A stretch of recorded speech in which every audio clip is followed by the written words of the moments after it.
नमस्कार, स्वागत है आप सभी का। 2023 समीक्षा अधिकारी सहायक समीक्षा अधिकारी परीक्षा में चयनित आज हमारे साथ एक और इंटरव्यू आप देखने जा रहे हैं प्रियंका चौधरी जी का, जिनका उत्तर प्रदेश सचिवालय के लिए समीक्षा अधिकारी के पद पर चयन हुआ है। प्रियंका जी, सबसे पहले आपको इस चयन के लिए बहुत बहुत बधाई, शुभकामनाएं। ठीक है, प्रियंका जी हमारी प्री से लेकर मेंस तक हमारे बैच की स्टूडेंट रही। प्री की तैयारी, मेंस की तैयारी दोनों हमारे साथ ही की है और अभी वर्तमान में ये बैंक में मैनेजर के पद पर कार्यरत हैं प्रयागराज में। ठीक है, और इनके पास काफ़ी समय नहीं होता था। जब भी हम लोग जो है फ़ोन पे बात करते थे पर्सनल फीडबैक के लिए, तो मैं इनको बार बार यही कहता था कि छुट्टी लेके पढ़ो, समय निकालो, किसी तरह से पढ़ाई करो। फिलहाल चलिए सारी बातें करेंगे, शुरुआत करते हैं। आप कहाँ की हैं, मतलब मूलतः, और आपका पारिवारिक बैकग्राउंड क्या, कौन कौन है घर में जो है? जी सर, मैं मूलतः जालौन जिले की निवासी हूँ। अच्छा। हाँ, लेकिन अभी मेरी शादी हुई है उन्नाव डिस्ट्रिक्ट में। अच्छा जी, तो मैं अभी बोलूँगी कि मैं वर्तमान में उन्नाव की हूँ और इस समय प्रयागराज में मैं एक बैंक में मैनेजर के पद पे कार्यरत हूँ। और घर परिवार में मतलब सब छोटे भाई बहन हैं और बाकी ठीक है सर। अच्छा, और आपके मम्मी पापा? मेरे फादर सर इरिगेशन डिपार्टमेंट में ऐसे असिस्टेंट इंजीनियर रह चुके हैं। अच्छा। अभी वो रिटायर्ड हैं। अच्छा। और मम्मी होम मेकर ही हैं। और ससुराल में कौन कौन है आपकी जो है? ससुराल में सर मेरे ससुर जी रिटायर्ड एसआई हैं। अच्छा। और मदर होम मेकर हैं। और मेरे एक ब्रदर इन लॉ हैं, वो वर्तमान में यूपीएससी में सिलेक्टेड है। अरे वाह, वेरी गुड। जी। और आपके हस्बैंड क्या करते हैं? सर मेरे हस्बैंड माननीय उच्च न्यायालय में मतलब रिव्यू ऑफिसर हैं इस समय। समीक्षा अधिकारी हैं वो भी। समीक्षा अधिकारी। दोनों लोग की अच्छी जोड़ी बन गई, समीक्षा अधिकारी वाली। Thank you sir. ठीक है, अच्छा, आपको रिजल्ट की सबसे पहले शुरुआत करते हैं। रिजल्ट की खबर कैसे मिली थी जो है?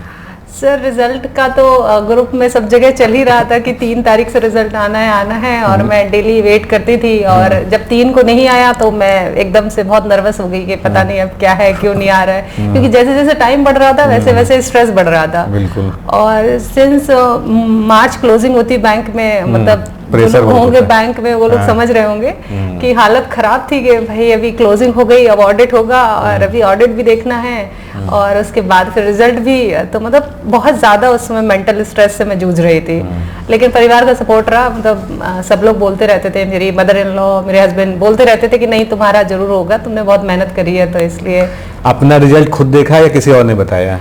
सर खुद ही देखा है मैंने। अच्छा, मतलब जग रही थी? नहीं, मेरी आंख लग गई थी एक्चुअली। अच्छा। हाँ, मैं मतलब 11:30 तक मैं लगभग जाग रही थी। लेकिन जब 11 बजे 11:30 तक नहीं आया रिजल्ट, तो चूंकि मैं अर्ली मॉर्निंग पर्सन हूँ, मैं मतलब जल्दी सोती हूँ रात में और सुबह जल्दी उठती हूँ। तो मैं मतलब फिर भी मैं उस दिन 11 साढ़े 11 तक लगभग जागती रही रिजल्ट के चक्कर में। लेकिन फिर मेरी अपने आप ही आंख लग गई। फिर अचानक से मेरा फोन वाइब्रेट हुआ, मतलब ग्रुप में मैसेजेस आए होंगे, तो जब मैसेजेस शुरू हुए तो मेरा फोन वाइब्रेट होना बहुत जल्दी वाइब्रेट हुआ, बीप होना चालू हुआ, तो मेरी आंख खुल गई। तो मैंने देखा कि रिजल्ट आ गया है। मेरी हिम्मत ही नहीं हो रही थी कि मैं रिजल्ट देख पाऊँ।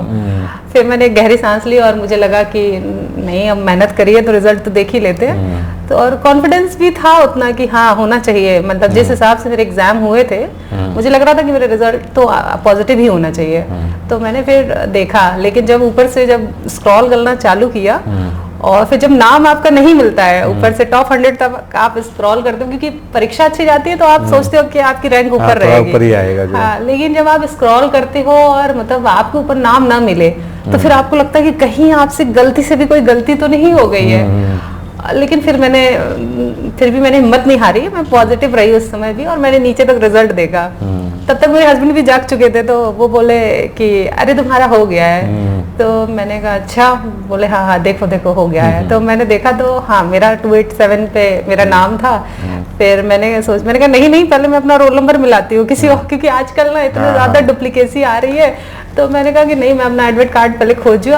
फिर मैंने वो भी फोन में ही था, लेकिन चूंकि जब आप इतनी हड़बड़ी में होते तो वो भी जल्दी नहीं मिलता है। तो फिर वो खोजा और फिर मैंने रोल नंबर मैच किया, तो फिर तब मुझे गहरी सांस आई। मैंने कहा हाँ हो गया फाइनली। 3 साल की मेहनत मेरी मतलब सफल हो गई, ऐसा फिर मुझे फीलिंग आया। बहुत अच्छा वो एहसास था। सबने फिर मुबारक देनी शुरू करी। मेरे घर वाले भी जाग ही रहे थे उस समय तक, सब लोग बोलने लगे कि नहीं नहीं आप हो गया। मेरी मदर इन लॉ बहुत खुश थी उस दिन, बोले तुम्हारा हो गया। तो मैं सबका थैंक यू बोलूंगी इसके लिए, सबने मुझे बहुत सपोर्ट किया। खास तौर से मेरे मतलब इन लॉज का बहुत सपोर्ट रहा इस पूरी जर्नी में। मतलब उन्हें मेरे ऊपर पूरा भरोसा था कि मेरा हो जाएगा। ये बहुत अच्छी बात है, मतलब इस तरह का सपोर्ट सभी को नहीं मिल पाता, तो आप लकी हैं जो है कि सपोर्ट रहा सभी का। जी जी सर, मैं इस मामले में मैं बहुत लकी हूँ कि मतलब, और मैं सबसे रिक्वेस्ट भी करना चाहती हूँ कि जो भी आप दूसरों के ऊपर मत जाइए, दूसरे लोग क्या बात कर रहे हैं, क्या कह रहे हैं, लेकिन आप अगर आपके बच्चों में वो पोटेंशियल है, चाहे वो आपके खुद के बच्चे हो, चाहे वो मतलब आपके बहू हो, और लेकिन आप उसको सपोर्ट करेंगे तो रिजल्ट आपको दिखेगा। क्योंकि एक वही चीज होती है जो वो मिस करते हैं कि जब शादी होती है तो एक लड़की वही मिस करती है, वो परिवार का सपोर्ट। बिल्कुल, उसके अलावा और कुछ मिस नहीं करती है वो, तो वो मेरे साथ पूरा रहा। और इस बार बहुत अच्छा रहा कि इस बार के रिजल्ट में महिलाएं बहुत मतलब बढ़ चढ़ के जो है सिलेक्शन हुआ है, चयन हुआ है उनका, और ठीक ठाक संख्या भी दिखाई दे रही है। इस बार सचिवालय में काफ़ी सारी महिलाएं जो है समीक्षा अधिकारी और सभी जगह पे जा रही हैं। सचिवालय में कुछ ज़्यादा ही नाम है इस बार जो है। जी जी सर, महिलाएं सर मेहनत तो बहुत करती हैं सर। अच्छी बात है कि इस बार रिजल्ट में भी उनका नाम रिजल्ट है, में है, देख के अच्छे से नाम है। बकायदा हेडिंग निकली थी पेपर में जो है महिलाओं के लिए जो है, जी। कि इस बार अच्छा उनका परसेंटेज रहा। जी सर। अच्छा, तो आपने जैसे परिवार के बारे में बताया, ठीक है, कि परिवार का जो है अच्छा अहम योगदान रहा आपकी सफलता में। जी सर। परिवार के बाहर भी जो है बहुत सारे लोग आपको सपोर्ट करते हैं जो है पढ़ाई की जर्नी में जो है। कौन कौन लोग हैं जिनको आप याद करना चाहेंगे जो है? सर मेरे फ्रेंड्स, मतलब जो मेरे 2-3 अच्छे जो खास फ्रेंड्स हैं, मतलब वो लोग भी मुझे पूरे टाइम मोटिवेट करते रहते थे। साथ में सर मैं अभी जहाँ प्रेजेंट में पोस्टिंग हूँ तो वहाँ पे भी मैंने पॉजिटिव लोगों के साथ ही काम किया। मतलब जो मेरी करंट ब्रांच है वहाँ पे सब लोग काफी पॉजिटिव हैं। अच्छा। मतलब उन लोगों का भी काफी योगदान है कि मतलब कभी मुझे ये नहीं बोला गया कि नहीं आप जल्दी क्यों जा रहे हो। जैसे कभी मेरा एग्जाम जब बिल्कुल पास आता था तो मैं कोशिश करती कि मैं 7 बजे तक निकल जाऊं। तो मतलब वो लोगों ने सपोर्ट किया है, ऐसी बात नहीं है। और खास तौर से मेरे मैनेजर सर ने बहुत मतलब पॉजिटिवली उस चीज़ को लिया, तो उनको भी सर, उनका भी कंट्रीब्यूशन है इसमें। अच्छा, अब एकेडमिक्स की बात करते हैं। पढ़ाई लिखाई की क्या जर्नी रही जीवन में, कहाँ कहाँ से कैसे कैसे पढ़ाई हुई आपकी जो है? सर मेरी बेसिकली मेरे होम टाउन से ही मैंने मतलब किया है शुरुआती पढ़ाई। उसके बाद मैंने फिर ग्रेजुएशन में बीएससी किया हुआ है। देन मेरा उसी साल सर 2016 में ही मैंने एग्जाम दिया और मेरा उसी साल बैंक में भी हो गया। ग्रेजुएशन होते ही मेरा सिलेक्शन हो गया था ग्रामीण बैंक में। अच्छा। हाँ, तो जो उत्तर प्रदेश ग्रामीण बैंक है इस समय, तो मेरा उसमें सिलेक्शन हो गया था। तो फिर मैं वहाँ ज्वाइन कर ली एंड देन उसके अगले साल फिर मैंने मतलब अगले उसमें मेरा तुरंत इसमें यूनियन बैंक में भी सिलेक्शन हो गया एज अ पीओ।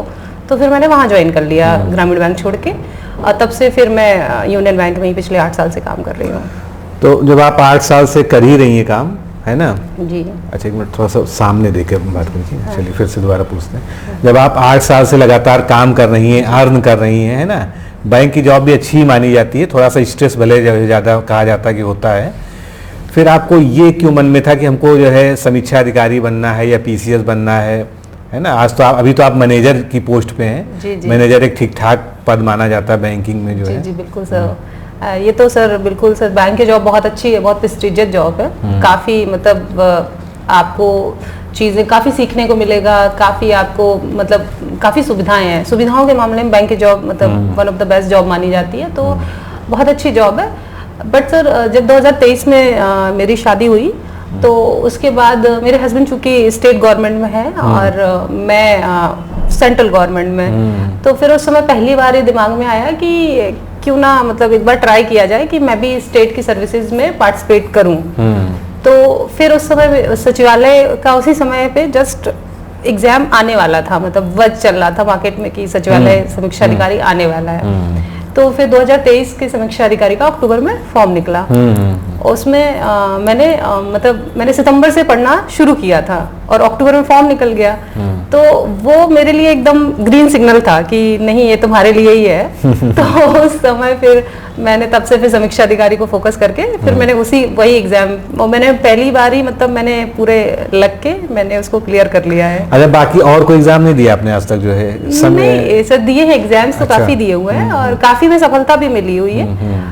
पर मैं कंफर्टेबल मुझे इस एग्जाम में ज्यादा लगा। यूपीपीसीएस तैयारी की आपने जो है? यूपीपीसीएस का सर मैंने अभी ऐसा सोलली तो कोई तैयारी नहीं करी है, बट हाँ मैंने लिखे हैं, उसका एक मेंस लिखा हुआ है। अच्छा। तो इस वजह से मुझे ये था कि हाँ मैं यूपी के एग्जाम्स में आ सकती हूँ। तो फिर नहीं, मेंस लिखने का मतलब ही है कि आपका जो है अप्रोच सही है ना? जी जी, बस तैयारी की अच्छी जरूरत है। जी जी बिल्कुल सर। तैयारी जो एक कहते हैं ना कि आप तैयारी किस दिशा में कर रहे हो, तो एक सही डायरेक्शन मिल जाने से आपका सिलेक्शन हो जाता है। बस वो डायरेक्शन ही आपको सिलेक्शन और नॉन सिलेक्टेड के बीच में बस एक फर्क करा देती है। वो डायरेक्शन मेरी सही मिल गई है और मेरा इसी वजह से सर सिलेक्शन हो गया। तो 2023 में आपने 2023 से पहले ही शुरुआत कर दी थी? सितंबर 2023 से। हाँ, ठीक है। तो सबसे पहले अब हम लोग जो है थोड़ा सा ये देखेंगे कि प्रीलिम्स की तैयारी का जो है कैसे रहा आपका। जब प्रीलिम्स तैयारी कैसे की, किन चीज़ों पे फोकस किया, क्या खास पढ़ा आपने जो है उसके लिए? जी, प्रीलिम्स में सर सबको पता है कि हिंदी 60 नंबर का आता है। इसमें समीक्षा अधिकारी में अगर आपको सिलेक्शन लेना है तो आपका हिंदी पे कमांड बहुत अच्छा होना चाहिए। तो सर मैंने इसमें फोकस किया कि हिंदी को भी मैं उतना ही टाइम दूं जितना कि मैं जीएस को दूं। ये नहीं है कि नहीं आज नहीं पढ़ा है तो कोई बात नहीं, हम कल पढ़ लेंगे। मैं अगर डेली जीएस पढ़ती थी तो डेली हिंदी भी पढ़ती थी। मेरा ये था, मैंने सुबह और शाम के 2 स्लॉट बांट रखे थे, क्योंकि मैं जॉब में थी। तो मैं सुबह में जीएस पढ़ती थी क्योंकि उसमें अच्छा टाइम मिल जाता है, और शाम को मैं 1 घंटा लगभग हिंदी पढ़ती थी। मेरा हमेशा से ऐसे ही चला है कि हिंदी मैं शाम के स्लॉट में पढ़ूंगी और सुबह के स्लॉट में मैं जीएस पढ़ूंगी। तो जब हिंदी की तैयारी आपकी अच्छी हो जाती है तो आप ये समझ लीजिए कि आपकी 50% तैयारी में आप हो, 50% आप रेस में आ गए हो अगर आपके हिंदी में अच्छे नंबर आ रहे हैं। फिर जब आप एक बार पूरा कोर्स मैंने पढ़ लिया, उसके बाद मैंने हिंदी ऑब्जेक्टिव का टेस्ट लगाया एक। अच्छा। और उसमें मेरे 50+ क्वेश्चन सही हो गए। तो मुझे लगा कि नहीं, अब बस पॉलिशिंग की जरूरत है, बाकी हिंदी मेरा तैयार है। तो मैं बाकी लोगों को भी यही बताना चाहूंगी कि अगर आपको समीक्षा अधिकारी की तैयारी करनी है तो सबसे पहले आप अपनी हिंदी पे कमांड करिए। बिल्कुल। जीएस तो करना ही है, जीएस के बिना तो कुछ होगा ही नहीं। और हिंदी का रोल प्रीलिम्स से लेके मेंस तक पूरा आखिरी तक है, कहीं छूटना नहीं हो। जी जी, मेंस तो सर पूरा ही हिंदी, हिंदी का दबदबा है। पूरा निबंध भी आपको हिंदी में लिखना है, ड्राफ्टिंग हिंदी में है, हिंदी के 60 नंबर का एक अलग से ऑब्जेक्टिव का पेपर भी है। तो अगर समीक्षा अधिकारी में आना तो आपका हिंदी अच्छा होना बहुत जरूरी है। तो यही मैं कहूंगी कि हिंदी पे कमांड करिए आप लोग। जीएस में क्या खास पढ़ा? जैसे अच्छा, हिंदी में कौन सी बुक्स पढ़ी जो है?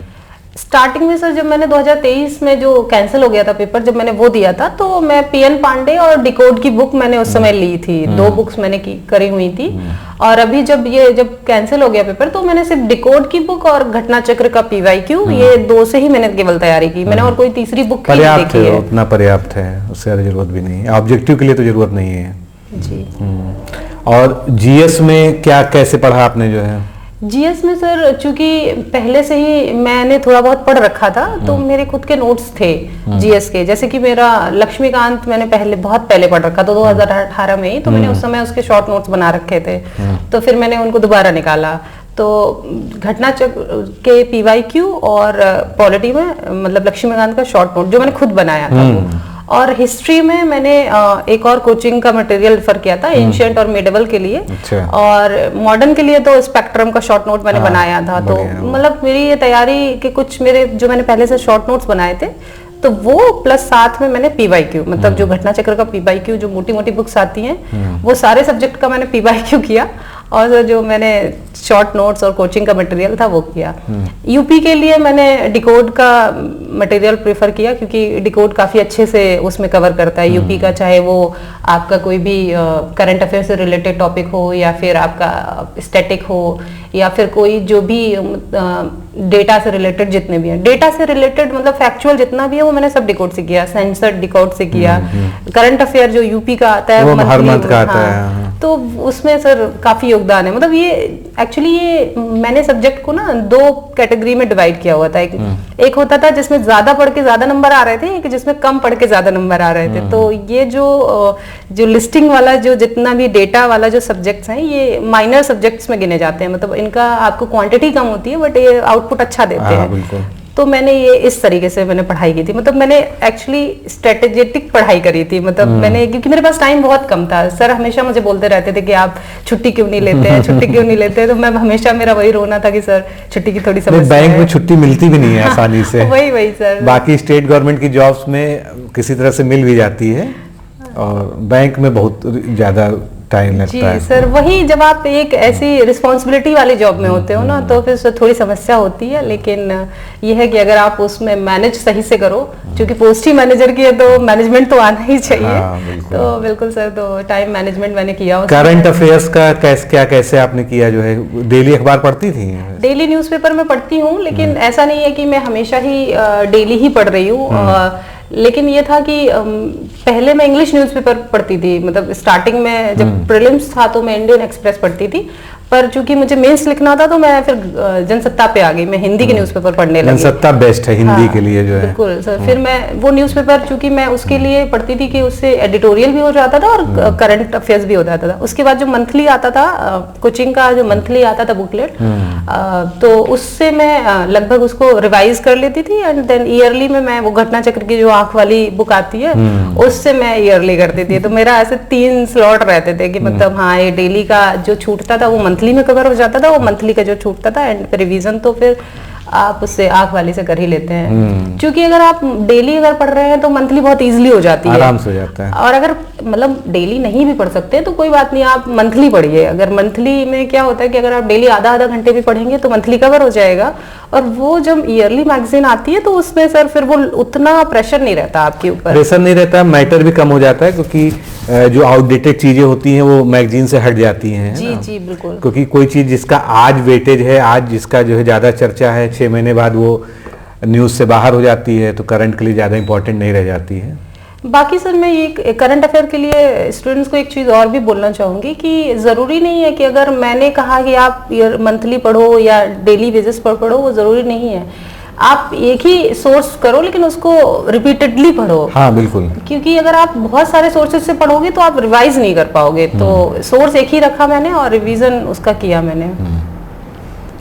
तो रिवीजन का क्या रहता था? मतलब जैसे आपका जो मुझे शेड्यूल समझ में आया अभी तक जो है, सुबह करीब आप 4 घंटा पढ़ लेती होंगी, है ना? जी, 3.5 से 4 घंटे में सुबह, और शाम को 2-2.5 घंटा। इससे ज्यादा तो नहीं हो पाता होगा? नहीं सर, 2-2.5 घंटे नहीं हो पाता था। 1.5 घंटे में शाम में पढ़ती थी, 1.5 से 2 घंटे। हाँ, इतना ही हो पाता था। तो लमसम जो है 6 घंटे का पूरा आपका दिन भर का होता होगा। लगभग 5 से 6 घंटे मेरे पर डे रहते थे। इतना पर्याप्त है अगर इंटेंसिटी के साथ पढ़ा जाए जी, और अच्छे से पढ़ा जाए तो 6 घंटा बहुत है किसी के लिए भी। बिल्कुल सर। क्योंकि अगर जरूरी नहीं है ना कि आप टाइम देख रहे हैं कि 8 घंटे 10 घंटे पढ़ रहे हैं। आप प्रोडक्टिव अगर पढ़ रहे हो तो 4 hours to 5 hours per day sufficient है सर। अब इसके बाद जो है आप हमारी बैच में तो शुरू से जुड़ी थी। प्रीलिम्स के जो हम लोग ग्रुप में टेस्ट कराते थे तब वो आपने उसको करती थी कि नहीं करती थी? जो है सर एक्चुअली टाइम उतना नहीं मिलता था, क्योंकि मुझे शाम को ही टेस्ट आते थे वो 8 बजे। उस समय मैं ऑफिस से भी नहीं आ पाती थी। अच्छा। उस समय मेरा काम बहुत ज्यादा था मेरे पास, तो मैं जब टेस्ट आते थे तो मैं उस समय घर पहुंच ही रही होती थी। तो मैं टेस्ट ही लगाती थी, बट उसका जो सोल्यूशन आता था मैं उसको जरूर देखती थी कि कौन सा क्वेश्चन है जो मुझसे नहीं हो पा रहा है। मैं संडे को मैं यही करती थी। संडे को जो पूरे हफ्ते भर के जितने टेस्ट हो रखे हैं, मैं संडे को उनको बस एक बार रिविजिट करती थी कि देख लूं कि कोई ऐसा तो टॉपिक नहीं पूछा जा रहा है जो मैंने पढ़ा ही ना हो। मतलब बिल्कुल ऐसा ना हो कि जो मुझे आता ही ना हो।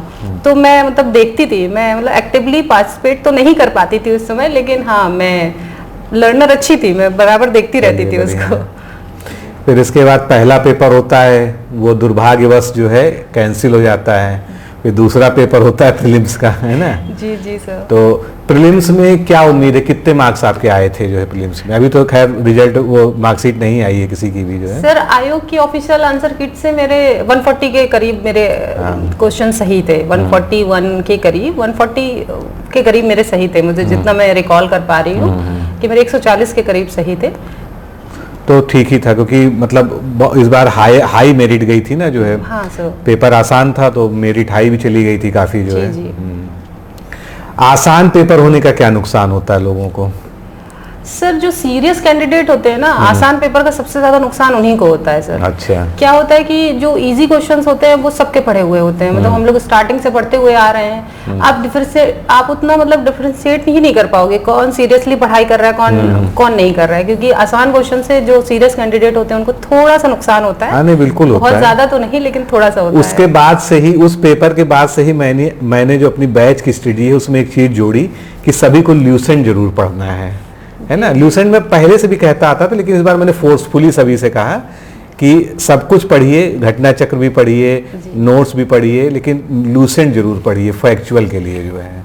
लूसेंट अच्छी बुक है सर, मतलब अगर आप लूसेंट पढ़ रहे हैं तो खैर लूसेंट तो एक ब्रांड बन गया, लूसेंट के समकक्ष कई किताबें आती हैं, किसी भी जो है क्राउन पब्लिकेशन की भी एक बुक आती है, क्राउन की है, दृष्टि की है, मंथन वालों की, सबकी आती है। अब सभी ने अपनी जीके की कोई ना कोई बुक लॉन्च कर रखी है वो सर, लेकिन मुझे लगता है कि वो रिवीजन के लिए बहुत अच्छी बुक है, लेकिन आप अगर उसको बेस बुक बनाएंगे तो वो बेस नहीं, वो केवल टॉप अप है। वो रिवीजन के लिए अच्छा है कि आपसे मतलब फैक्ट नहीं छूटेंगे, वो बुक अच्छी है सर। क्योंकि जो डायरेक्ट फैक्ट के क्वेश्चन होते हैं वो कभी कभी होता है कि नॉर्मल किताबों में हम लोग उसको स्किप कर देते हैं। जी, जी। और इसमें हो जाता है। मेंस की तैयारी पे चलते हैं ना, मेंस का कैसे शुरुआत हुई जो है, मेंस तैयारी की? जो मेंस के लिए सर मैं डिकोड एग्जाम से तो पहले से ही जुड़ी हुई थी, और उस समय चल रहा था, सब बच्चे परेशान थे कि कितनी कट ऑफ जाएगी, अभी से मेंस शुरू करूं कि ना करूं, कि थोड़ा आंसर की आ जाए तब शुरू करूं। लेकिन मेरे जो कि नंबर ठीक ठाक बन रहे थे तो मैंने सबसे पहले यही सोचा कि मेंस पढ़ना शुरू। हम लोगों ने तो अगस्त में ही मेंस का बैच शुरू कर दिया था, आंसर राइटिंग। मैं थोड़ा लेट हो गई थी मेंस का बैच में एनरोल करने में, क्योंकि वो उसके लिए अलग से एनरोल करना पड़ रहा था। उसकी कोई फीस नहीं थी, लेकिन एनरोल करने के लिए हमें अपना रजिस्ट्रेशन नंबर वगैरह देना पड़ रहा था। पर मैं उस समय तुरंत ही मैं नहीं जुड़ पाई उसमें, मैं थोड़ी लेट हो गई थी, 1 हफ्ते में लगभग लेट हो गई थी उसमें। जी जी। अरे फिर भी 7 महीना अभ्यास चला, उसमें 1 हफ्ता कोई बहुत बड़ी चीज नहीं है। नहीं सर, उस अभ्यास का तो सर जितना भी सिलेक्शन में योगदान है, अभ्यास के योगदान है। मतलब मैं तो अपना टोटल सिलेक्शन का जो कहूंगी तो उसमें प्रैक्टिस ही, मतलब उसी ने मेरा सिलेक्शन करवाया है। क्योंकि मुझे अभी भी याद है कि जब मैं स्टार्टिंग में हिंदी का जो ड्राफ्टिंग का पेपर लिखती थी तो मुझे बहुत डर लगता था, मुझे लगता था कि अरे मैं सही नहीं लिख पाऊंगी। बट चूंकि इतना हम लोगों ने प्रैक्टिस कर लिया था कि जब पेपर में गए ड्राफ्टिंग में कई सारे सेगमेंट हैं, सबसे कठिन कौन सा लगता था जो है? मुझे सबसे कठिन सर ऐसा लेटर, हाँ सर, लेटर में थोड़ा लगता था। एंड वो जो पैसेज आता था ना, पैसेज में पढ़ने में मुझे पहले लगता था कि नहीं, बहुत मतलब उसके लिए बहुत एडवांस नॉलेज होनी चाहिए। बट जब मैं ग्रुप में जुड़ी तब मुझे सर ने बताया कि नहीं, बहुत एडवांस नहीं, आपके जो थॉट है आपको उनको ही लिखना है। मतलब उसमें ट्रिक है, उसमें कोई तरीका नहीं, उसमें ट्रिक है। और फिर मेरा वो बहुत अच्छा हो गया। तो ये इस बार का पैसेज इतना टफ आया था, और लास्ट में मेरे पास उतना समय भी नहीं था कि मैं पूरा 1 घंटे पैसेज पे दूं। लेकिन फिर भी चूंकि मैं उसको प्रैक्टिस बहुत करी थी तो मैंने उसको इजीली 35 मिनट्स में मैंने पूरा उसका क्वेश्चन सब लिख लिया था पैसेज। अच्छा, जब ग्रुप में आपने टेस्ट भी दिए होंगे, जी जी, कैसा रिस्पांस आता था, कैसा फीडबैक था आपको जो है? सर बहुत अच्छा था फीडबैक। मतलब मैंने और भी जगह मतलब 1-2 बार टेस्ट लिखे हैं, देखा है, लेकिन यहाँ पे तो मुझे बहुत अच्छा फीडबैक मिलता था। मतलब यहाँ पे ये था ना कि आप जो भी टेस्ट लिख रहे हो उसकी कॉपी पे पूरे नोट होके आते थे, आपको बोलना ही नहीं है कि सर मेरी कॉपी चेक नहीं हुई है। वो विद इन टाइम फ्रेम आपकी कॉपी चेक होके आ जाएगी। अगर आपको लग रहा है कि नहीं ये पोर्शन आपका कमजोर है, आप कॉल करिए, सर से सीधे संपर्क करिए, सर सीधे बताते थे कि नहीं इसको ऐसे करना है। मैंने तो कई बार ऐसा हुआ कि मेरा कोई टेस्ट में नंबर कम आया तो मैं सर से डिस्कस कर रही हूँ कि सर ये तो मेरा सही था, फिर मेरा क्यों नंबर कम आया?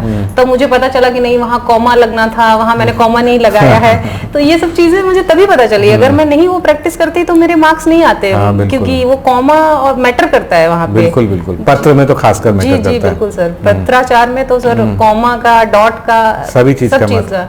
इनफैक्ट मैंने डिकोड के टेस्ट में मुझे ये पता चला कि डैश का और पॉइंट का भी फर्क होता है पत्राचार में, तो ये चीज तो है। सो बात है ना को बाकी जो है कुछ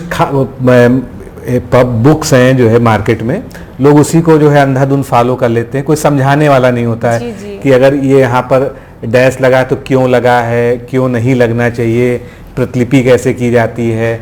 अब जैसे बहुत सारे लोग नीचे पृष्ठांकन में कभी पत्र संख्या नहीं लिखते हैं। जी। तो अभी जब आप जाएंगी एक्चुअल में सचिवालय में, तो आपने जो लेटर पढ़ा है उसको आपको वास्तव समझ में आएगा कि क्यों ये सिलेबस में था, ये चीज़ आपको महसूस होगी। जी सर बिल्कुल, क्योंकि पूरा काम ही उसी पे हाँ होता बिल्कुल, है, तो क्योंकि आपका काम होगा समीक्षा अधिकारी के रूप में कि जो आपका जो है सहायक समीक्षा अधिकारी या जो आपके नीचे जो भी लिपिक होगा, वो जब लेटर बना के और नोट शीट बना के आपके सामने पुटअप करेगा, तो आपको क्योंकि ऊपर अनुभाग अधिकारी को भेजने से पहले आपकी जिम्मेदारी रहेगी कि उसमें कोई गलती नहीं होनी चाहिए।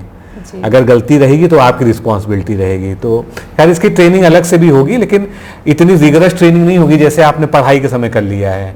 वो ट्रेनिंग एक हल्की फुल्की तरीके की होगी, समझा दिया जाएगा। मुझे लगता है मुझे ट्रेनिंग ज्यादा हल्की लगेगी यहाँ की ट्रेनिंग के मुकाबले में, क्योंकि यहाँ से जिसने भी हमारे यहाँ जो है पत्र लेखन कर लिया है तो उसको सचिवालय में कोई दिक्कत नहीं होगी जो है कि लगभग वैसे ही कराते थे हम लोग। अच्छा, आपको क्या लगता है कि ये जो मेंस का एग्जाम हुआ, इसमें आपके ओवरऑल कितने मार्क्स बन रहे होंगे? अभी तो खैर बहुत 6 महीने बाद आती है मार्कशीट, कब आती है कोई भरोसा नहीं है।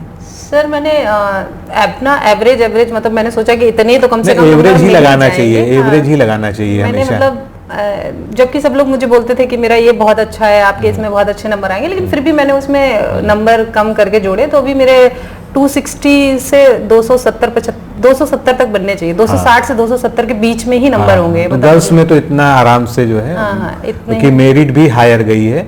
वही जब मेरिट लो जाती थी पहले तो 250 के आसपास भी गर्ल्स में सिलेक्शन हो जाते थे जो है। जी, सब लोगों ने बोला भी था कि अरे बहुत मतलब इसमें कम कट ऑफ जाएगी या ज़्यादा कट ऑफ जाएगी, पर आपने भी और मतलब बाकी लोगों से भी मैं सुन रही थी कि इस बार बच्चों ने बहुत पढ़ाई करी है, कट ऑफ बहुत हाई जानी है, तो मैंने इसीलिए मेहनत भी फिर ज़्यादा आप ग्रुप में थी ही, आपको खुद ही दिख रहा होगा सब लोग कितनी बढ़िया कॉपी लिखते थे। बहुत सर, एक से एक जो है अच्छे लोग थे ग्रुप में जो है, उसमें से बहुत से लोगों का नहीं हो पाया, बहुत दुर्भाग्यपूर्ण भी रहा हमारे लिए भी। मैं तो 2 दिन तक जो है मैंने किसी को बधाई तक नहीं दी। मैं जो लोग का नहीं हुआ उसकी वजह से मैं बहुत डिस्टर्ब था जो है। मैं भी सर, मतलब मुझे भी ये चीज़ लग ही नहीं रही थी कि कई लोग जो मुझे उम्मीद थी कि जिनका होना चाहिए उनका क्यों नहीं हुआ है, क्योंकि वो लोग रेगुलर टेस्ट भी दे रहे थे। कुछ हो सकता है कुछ गलती हुई हो, वो तो मुझे भी नहीं पता है, वो तो थोड़ा सा लक फैक्टर भी होता है। और जिनका नहीं हुआ, जो बहुत अच्छे थे, टॉप रैंकर्स थे अपने यहाँ, वो एक ही 2 नंबर का है, क्योंकि वास्तव में मेरिट बहुत ऊपर चली गई है। और इसमें जीएस का प्रॉपर रोल भी है, बहुत रोल रहा है सर, जीएस का प्रॉपर रोल है। जीएस मतलब सब कुछ में आपको बेस्ट होना था, तभी यहाँ तक पहुंच सकते हैं। तभी बिल्कुल सर। अगर कोई भी एक सेक्शन कमजोर रह गया होगा तो निश्चित रूप से इनफैक्ट आपकी सर हैंड राइटिंग भी इसमें बहुत मैटर करती है। तो मैं तो हमेशा कहता था कि राइटिंग पे ध्यान दो, प्रेजेंटेशन पे ध्यान दो, सभी पे ध्यान दो जो है। अच्छा, जब आप ग्रुप में टेस्ट देती थी जो है मेंस के, तो आपकी रैंक कहाँ तक आई थी? मतलब सर मेरी टॉप 20 में ही रहती थी हमेशा। अच्छा। एक बार मेरी रैंक शायद 5 या 6 आई थी, और एक बार शायद 12वीं रैंक आई थी, तो मेरे ऐसे मतलब ऊपर ही रैंक रहती थी, क्योंकि सर का भी फीडबैक था और सब लोगों का था कि मैं मतलब ड्राफ्ट मतलब मेरी डिस्क्रिप्टिव मेरा बहुत स्ट्रांग है, वो पोर्शन मुझे भरोसा था अपने ऊपर कि हाँ वो मेरा बहुत अच्छा होगा। ऐसे भी मेरा आपकी राइटिंग भी अच्छी है, मुझे ध्यान है कॉपी जो है राइटिंग का बहुत इनके सिलेक्शन में रोल रहा जो है। निबंध का जो है कैसा रहा? निबंध कैसा किया था आपने जो है, तैयारी कैसी रही जो है? सर निबंध का मैंने खुद से ही इनपुट अपने लिखे। मतलब निबंध के लिए एक ही स्ट्रेटेजी है कि आपकी जो थॉट प्रोसेस है ना वो एकदम क्रिस्प होना चाहिए। वो मतलब ऐसा नहीं, वोग नहीं होना चाहिए वो कि आप पॉजिटिव भी सोच रहे हो, आप नेगेटिव भी सोच रहे हो, लेकिन क्या वो आपका पॉजिटिव सोचना उस टॉपिक के लिए पॉजिटिव है, ये भी आपको आना चाहिए। अगर टॉपिक का मतलब जो शीर्षक है अगर वो नेगेटिव है तो आपको शुरुआत नेगेटिव से ही करनी है। ये बेसिक मतलब अंडरस्टैंडिंग आप में होनी चाहिए कि हमसे क्या पूछना चाह रहा है, एग्जामिनर क्या पूछना चाहता है। कई लोग होते हैं कि मैंने देखा है, मैंने कई लोगों की कॉपियां देखी हैं कि जो टॉपिक नेगेटिव है लेकिन उसको कोट से शुरू कर रहे हैं, मतलब एकदम से शुरुआत कर रहे हैं कि बहुत पॉजिटिविटी। अच्छा, इसी में की ऐड करूं, जैसे मान लीजिए कोई टॉपिक है जी, भारतीय संस्कृति की विशेषताएं एवं उसके आगे कुछ और भी जुड़ा हुआ है, तो लोग क्या करते हैं, मतलब एक सामान्य होता है व्यक्ति, वो भारतीय संस्कृति पे ही शुरू हो जाता है। हाँ। उसकी भारतीय वो विशेषताएं पूछी गई हैं, उसके आगे मान लीजिए उसका एप्लीकेशंस पूछा गया, कुछ पूछा गया, तो वो चीज यहाँ पर ये सोचना चाहिए कि 50% इम्पोर्टेंस भारतीय संस्कृति का है, उसकी विशेषताओं का, उसके इम्प्लीकेशन जो पूछेगा सबका है। जी। तो बाद वाली चीजें छोड़ देते हैं लोग जो है। नहीं नहीं सर, वो तो बिल्कुल भी नहीं। मैंने यही बोला ना कि टॉपिक की डिमांड क्या है, आपको वो आना चाहिए। अगर टॉपिक में जो भी पूछा गया है तो आपको कोई भी एक शब्द छोड़ना नहीं है। आपको ये नहीं सोचना कि ये इम्पोर्टेंट नहीं है, आपको टॉपिक का हर शब्द इम्पोर्टेंट है, उसको 3 बार 4 बार ग्रुप पढ़िए। में 100 से अधिक जो है निबंध कराए गए थे, प्रैक्टिस आप लोग को जो है, और सौभाग्य से जो है मतलब जो 9 निबंध सभी को उसमें से आराम से मिले। सारे निबंध तो सारे ही पढ़े हुए ही फंस गए थे, मतलब सभी उसमें से आए थे जो है। तो ये भी एक जो आपको क्या लगता है निबंध में कितना मिला होगा आपको जो है?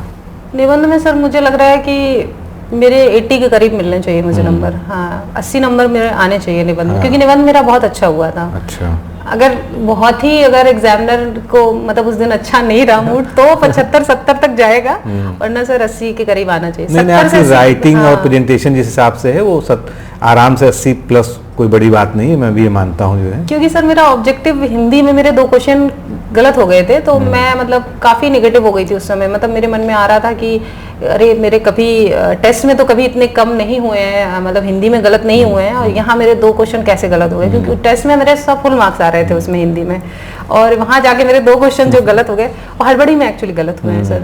क्योंकि हिंदी में क्या है, आपको पूरा 30 मिनट नहीं मिलता है, आप दिमाग में मान के चलिए वो 15 मिनट का ही पेपर है। 15 मिनट 20 मिनट बस 15 मिनट में आपको सॉल्व करना आना कॉपी चाहिए। लेने में, देने में, OMR बांटने में, उसमें बहुत समय लगा देते हैं वो लोग जो है। साइन करवाने आते हैं हाँ, सर 2 बार, वो तो कई बार डिस्टर्बेंस होता है। वो 15 मिनट ही आपका है बस, उसमें 30 क्वेश्चन 15 मिनट में ही करने हैं। ये मैं हमेशा इसी चीज को बार बार ग्रुप में लिखता था कि जो मेंस की हिंदी ऑब्जेक्टिव में लोगों के कम नंबर मार्कशीट में दिखते हैं, अच्छे से अच्छे टॉपर्स के भी कम दिखते हैं। जी जी, उसके पीछे यही रीजन है। 48 नंबर, 49 नंबर, 50 नंबर तक लोगों को दिखते हैं जो सिलेक्टेड लोग हैं उनके। तो उसमें रीजन यही है कि आपके पास समय नहीं है, आपको 15 मिनट में ही डिसीजन लेना है। समय प्लस सर क्या होता है कि जब आपके पास पूरा 1 घंटा होता है तो आपको सोचने का समय रहता है थोड़ा सा। दूसरी चीज है कि एग्जामिनर बार बार घड़ी से देख देख के बोलता है कि 5 मिनट बचे हैं, 7 मिनट बचे हैं, क्रिएट होता है। वो एकदम से आप इतना हड़बड़ा जाते हो कि आपकी जो बबल है ना वो गलत भरने के और चांस इसमें एक हो जाते फैक्टर और भी है, आप 2.5 घंटा जूझ के आ रहे हैं आलेखन से। बिल्कुल सर, है ना, बिल्कुल एग्जॉस्ट हो चुके हैं, आपकी उंगलियां दर्द करने लगी हैं, और उसके मतलब उसकी कॉपी जमा की, ये कॉपी दे दी, तो मतलब कहीं भी गैप भी नहीं 10 मिनट का जो है। मतलब ये बात सच है सर। अगर ऑब्जेक्टिव पहले हो जाए, हाँ पहले हो जाए तो सर बहुत ज्यादा अच्छा रहेगा हो और नंबर ज्यादा आएंगे बच्चों के। या बीच में आधे घंटे जो है का गैप दे दिया जाए कि आप लोग आधे घंटे बैठे रहिए। सर दे दें कि इंसान पानी पी ले और फिर थोड़ा सोच ले, उसके बाद पेपर तुरंत शुरू। लेकिन सर अब जो आयोग कर रहा है वही अच्छा है। बट हाँ, परीक्षा का मतलब ही होता है कि आपको टेस्ट किया जा रहा है ना, तो वो परीक्षा इसी तरह से बनी। कैसे आप मैनेज कर रहे हो उस टाइम पे, वो बहुत बड़ा रोल प्ले करता है कि हाँ आप कैसे उस पेपर को दे रहे हो। चलिए, आपके साथ सब कुछ अच्छा रहा, आपकी तैयारी भी और रिजल्ट भी पॉजिटिव आ गया। अब एक बड़ा क्रूशियल क्वेश्चन ये है कि बैंक में तो आपको जो है अच्छी खासी सैलरी मिल रही होगी, जो आप समीक्षा अधिकारी ज्वाइन करते ही जो पाएंगी उससे ज्यादा आज आप अर्न कर रही है ना? जी बिल्कुल सर। हाँ, तो ये सैलरी वाला दुख नहीं होने जा रहा है। नहीं सर, क्योंकि आप लाइफ में क्या प्रायोरिटी सेट करते हो ना, इस पे डिपेंड करता है। मेरी पहली प्राथमिकता मेरा परिवार हमेशा से रहा है। और सर लखनऊ में रहने से मैं वो प्राथमिकता बखूबी मतलब कर सकती हूँ पूरी। दूसरी चीज सर, शासन में आके सर सरकार में आके आप सच में लोगों के लिए जो काम कर रहे हो उसकी भी सर अलग खुशी है। मतलब आप बैंक में, मैं बैंक में भी रह के लोगों की मदद ही कर रही थी, मैं यहाँ भी रह के वो कर सकती हूँ। तीसरी चीज सर कि पैसे उस समय मैटर नहीं करते हैं जब आप अंदर से अपनी खुशी महसूस कर रहे हैं कि आप किस में ज्यादा खुश है। तो सर वो परिवार के साथ रहने की खुशी मुझे कंपनसेट कर देगी उस चीज। आप परिवार से अलग थलग पड़ी थी, अब जो है अपने ओरिजिनल में आ जाएंगी जो है ना, तो ये तो बहुत अच्छी बात हो गई जो है। मतलब कुल मिलाकर जो कुछ आप चाहती थी वो इस साल आपका 2026 में फाइनली जो है आपको अचीव हो गया है। बिल्कुल सर, धन्यवाद सर। मतलब सच में मैं यही चाहती थी कि मैं वापस अपने परिवार के पास आ जाऊं, और वो हो गया है। तो 2026 ने मुझे बड़ी बड़ी खुशियां दी हैं, उसके लिए।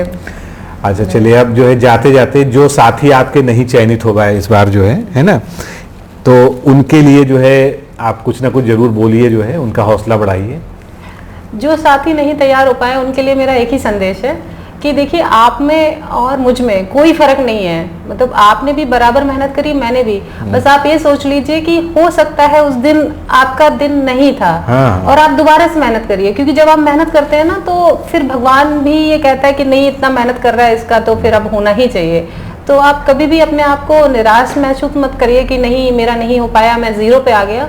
आप जीरो पे तो बिल्कुल भी नहीं आए हैं, क्योंकि आप और भी बहुत से लोगों से बहुत ऊपर हैं। तो और मुझे पूरी उम्मीद है कि जो मेरे साथी नहीं हो पाए उनका बहुत ही कम नंबरों से ही रुका होगा, क्योंकि सब बहुत मेहनत कर रहे थे। मैं सबको बराबर देख रही थी ग्रुप में, बहुत अच्छा लिखते भी थे। लेकिन अभी यही है कि अब आगे जो पेपर आ रहे हैं आप उन पे फोकस करिए। मतलब इस पेपर का आप दुख लेके हमें आगे नहीं अपना पेपर खराब करना है, हमें आगे के लिए सोचना है। और बहुत जल्दी वैकेंसी आ रही है, जैसा कि मतलब सुनने में आ रहा है जुलाई अगस्त तक वैकेंसी नई आ जाएगी। हालांकि इस बार सीटें थोड़ी सी कम रहेंगी और सहायक समीक्षा अधिकारी की ज़्यादा रहेंगी। आप लोगों के बैच में सबसे अच्छा ये रहा कि सबसे ज़्यादा समीक्षा अधिकारी की पोस्ट थी, जिसको देखो उसका सिलेक्शन समीक्षा अधिकारी पे ही हुआ है। और जो अब आने वाली 26 में वैकेंसी आ रही है उसमें ARO 350 के ऊपर पोस्ट रहेंगी, RO का जो है 200 के अंडर रहेंगी, जो अभी सुनाई पड़ रहा है। सर हमें तो एक सीट चाहिए। मेरा तो हमेशा से यही मानना था कि मुझे एक सीट चाहिए। वो 10 सीट भी आएगा तो भी मुझे एक सीट चाहिए, और वो 1000 सीट आएगा तब भी मुझे एक। तो हमें मेहनत पूरा अपना जी जान लगा देना है उस एक सीट के लिए।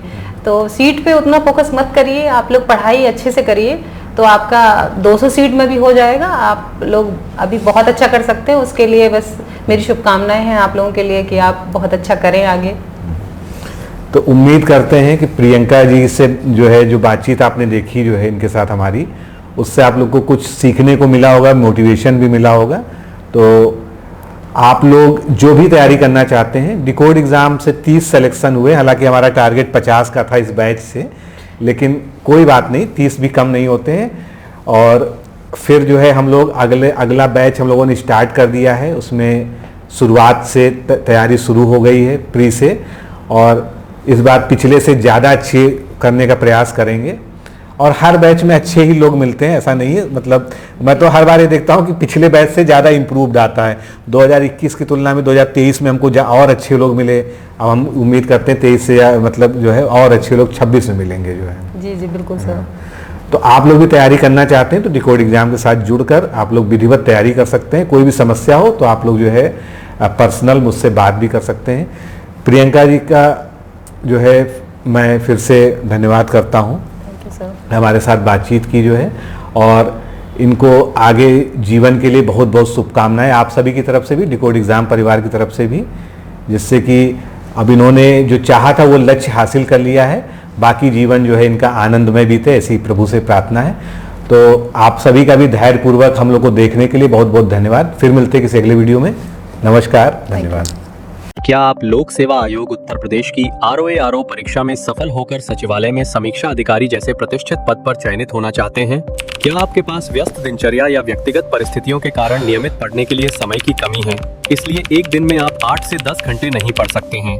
क्या आपका संकल्प है कि सचिवालय में समीक्षा अधिकारी बनना ही बनना है और आप उसके लिए सही मार्गदर्शन की तलाश कर रहे हैं? यदि आपके इन तीनों प्रश्नों के उत्तर हाँ हैं, तो आपकी खोज अब समाप्त होती है और आपके सपने को साकार करने के लिए आगामी समीक्षा अधिकारी परीक्षा की सुव्यवस्थित तैयारी हेतु डिकोड एग्जाम लाया है अभ्युदय बैच। अभ्युदय बैच में आपको आगामी ROA-RO परीक्षा के प्रारंभिक और मुख्य परीक्षा के पूरे पाठ्यक्रम को अभी से एक साथ बहुत ही बेसिक लेवल से video lecture, PDF notes, test series और उत्तर लेखन कार्यक्रम के माध्यम से पूरे विस्तार से पूर्ण कराया जाएगा। हमारे अभ्युदय बैच की सबसे बड़ी विशेषता है कि इसमें साप्ताहिक टारगेट्स के अनुसार कम से कम 5 घंटे भी पढ़कर कोई अभ्यर्थी पूरा पाठ्यक्रम अच्छे से तैयार करके परीक्षा में सफलता अर्जित कर सकता है। अभ्युदय बैच में अनुभवी और समर्पित शिक्षकों द्वारा आधारभूत मानक पुस्तकों एवं स्रोतों पर आधारित पाठ्य सामग्री उपलब्ध कराई जा रही है, जिससे पाठ्यक्रम को सभी आयामों से कवर किया जा सके। इस बैच में पाठ्यक्रम को इस विस्तार से पढ़ाया जा रहा है कि इसमें प्रवेश लेकर आप न केवल ROA-RO परीक्षा बल्कि अन्य कई समकक्ष परीक्षाओं को भी एक साथ ही टारगेट कर सकते हैं। यानी इस परीक्षा के पाठ्यक्रम में सम्मिलित सामान्य अध्ययन, सामान्य ज्ञान, सामान्य हिंदी व्याकरण, रीजनिंग, मैथ, हिंदी आलेखन, निबंध आदि के विस्तृत अध्ययन से आप पूर्ण आत्मविश्वास से किसी भी परीक्षा में सफलता प्राप्त कर सकते हैं। उत्तर प्रदेश की पीसीएस प्रारंभिक परीक्षा में भी इस बैच को पढ़कर सफलता प्राप्त की जा सकती है। इस बैच में निर्धारित लक्ष्य के अनुसार एक सप्ताह में मात्र 18 से 20 वीडियो लेक्चर देखने होते हैं, जो आप प्रतिदिन 4 से 5 घंटे का समय निकालकर आसानी से पढ़कर तैयार कर सकते हैं। ये बैच ऑनलाइन जरूर है, परंतु इस बैच में छात्रों और शिक्षकों के बीच सीधे संवाद के लिए प्रक्रिया निर्धारित है, जिससे अभ्यर्थी अपनी शंकाओं का व्यक्तिगत समाधान प्राप्त कर सकते हैं। आपके संकल्प को सिद्धि तक पहुंचाना ही अभ्युदय बैच की आधारभूत संकल्पना है। हमारा ये आत्मविश्वास संस्थान के 5 वर्षों की कठिन साधना की परिणति है। डीकोड एग्जाम संस्थान अपने 5 वर्षों के सफर में ROARO परीक्षा में 45 से अधिक चयन सुनिश्चित करवाकर एक विश्वसनीय संस्थान के रूप में विख्यात है। इसलिए बिना किसी संशय के पूर्ण विश्वास के साथ आप भी हमसे जुड़कर अपनी सफलता का नया अध्याय लिख सकते हैं। इस बैच से जुड़ने के लिए हमारे संस्थान के नंबर 8604409201 अथवा 9506742546 पर व्हाट्सएप या कॉल करके बैच की पूरी जानकारी प्राप्त की जा सकती है। अभी 500 शुरुआती छात्रों को विशेष छूट भी प्रदान की जा रही है, इसलिए इस अवसर का लाभ उठाने के लिए अतिशीघ्र प्रवेश लेकर अभ्युदय बैच से जुड़े। प्रवेश के लिए अभी संपर्क करें और शुल्क में छूट प्राप्त करें।